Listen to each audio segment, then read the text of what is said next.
श्रीनगर से तस्वीरें आपको दिखा रहे हैं मेरे सीनियर पत्रकार शेख इमरान मेरे साथ हैं, क्योंकि एक लंबे समय से श्रीनगर में ये पत्रकारिता करते रहे हैं।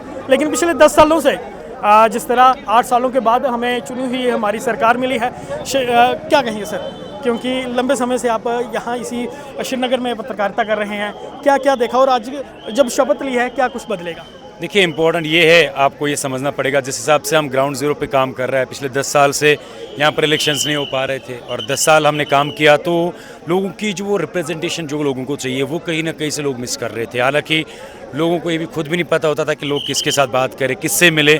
तो आज कहीं ना कहीं से लोगों को चांस मिला है 10 साल के बाद कि उनको अपने रिप्रेजेंटेटिव्स मिले हैं जो सिलेक्ट होकर आए हैं, जो जीत कर आए हैं। तो अब शायद वो राहत के साथ ज़रूर ले सकते हैं, क्योंकि इससे पहले अगर आप देखोगे प्रेजेंट रूल के अंदर या एलजी रूल के अंदर सब कुछ अंडर ब्यूरोक्रेसी ही होता था, तो वहाँ पर लोगों की जो कॉमन रिप्रेजेंटेशन है वो नहीं हो पा रही थी।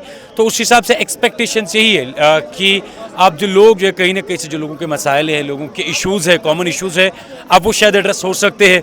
जिस तरह रिस्पॉन्सिबिलिटी भी इन एमएलएज़ के ऊपर है जो जीत कर आए, जिनको लोगों ने मैंडेट दिया 10 साल के बाद, क्योंकि एब्रोगेशन ऑफ आर्टिकल 370 और 35A के बाद सब हम एटमॉस्फेयर जो जम्मू कश्मीर के अंदर चेंज हुआ और इस बार हमने देखा कि नौजवानों ने अपना वोट कास्ट किया इन फेवर ऑफ देम, तो इट्स देयर रिस्पॉन्सिबिलिटी। और नौजवान विधायक बन के भी आए हैं। अगर बात की जाए शम से तो सतीश शर्मा युवा नेता हैं, वो विधायक बन के सामने आए हैं। कई सारे ऐसे युवा नेता जो है जो एमएलएज़ बन के आए, जिसमें हमने सतीश शर्मा की बात करी, एहसान यूसुफ की अगर बात करोगे आप, तनवीर सादिक उसमें है, मियां मेहर अली है, महराज मलिक है, कई सारे यंग लीडर्स ऐसे चूज करके आए हैं, एमएलएज़ बन के आए हैं। I feel like it's their responsibility now to represent those जिन्होंने उनको वोट दिए हैं। And this is I can say the last chance for all of these candidates जो अभी जीत कर आए हैं। इनके लिए लास्ट मैं कह सकता हूँ अपॉर्चुनिटी मिली है इनको, क्योंकि इस बार जो लोगों के काम करने में फेल होता है, नाकाम होता है, हम समझते ज़मीनी सतह पे कि अगले 70, 80, 90 सालों के अंदर भी उसको कभी भी फिर लोग चुन नहीं पाएंगे। जिस तरह एक चीज़ कवर करते हैं, हम भी करते हैं, आप लोग भी करते हैं, तो कहीं ना कहीं कुछ दिनों से ये बातें चल रही थी कि उमर जी जब शपथ लेंगे तो कहीं ना कहीं जम्मू रीजन जो है इग्नोर किया जाएगा। लेकिन जम्मू रीजन से 2 अहम मंत्री लिए हैं, एक को डिप्टी सीएम बनाया है, तो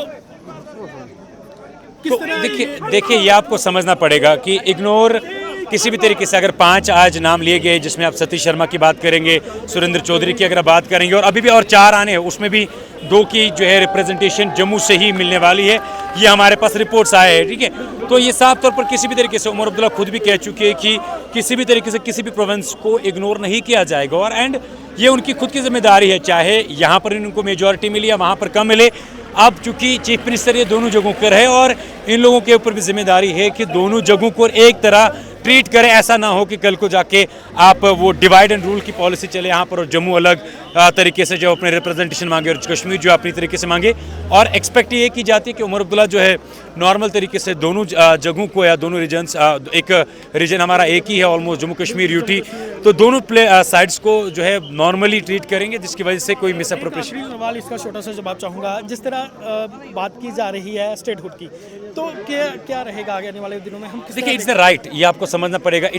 ये हमारी ये कोई मुद्दा नहीं है, क्योंकि ऑलरेडी वो प्रोमिसेस हो चुके हैं और ये हमारा हक है, क्योंकि पहली बार हमारे 70 साल के कश्मीर के अंदर 70 ईयर्स में पहली बार एज यूटी चीफ मिनिस्टर जो है यूनियन टेरिटरी के अंदर कोई चीफ मिनिस्टर ओथ ले रहा है उमर अब्दुल्ला। तो ये दे प्रोमिस्ड के, और जिस तरीके से होम मिनिस्टर भी कह चुके हैं कि जनाब ऑन द फ्लोर कि हम डेफिनेटली जम्मू कश्मीर के रियासत के दर्जे को बहाल करेंगे। और जो ज़रूरी भी है, मैं समझता हूँ कि सबसे पावरफुल स्टेट जम्मू कश्मीर, अगर जिसको क्राउन ऑफ इंडिया कहा जाता है, it's the responsibility of now home minister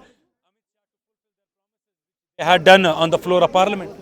चलिए, बहुत बहुत धन्यवाद। तो कोशिश थी, हमारे सीनियर पत्रकार हमारे साथ थे, इनसे समझा जाए फिलहाल इनकी जो राय है, क्या कुछ आपको लगता है? कमेंट बॉक्स खुला है, कमेंट बॉक्स में अपनी महत्वपूर्ण राय जरूर रखें। फिलहाल के लिए इतना ही, और भी लेटेस्ट अपडेट के लिए बने रहें, देखते रहें जे के लाइव न्यूज़।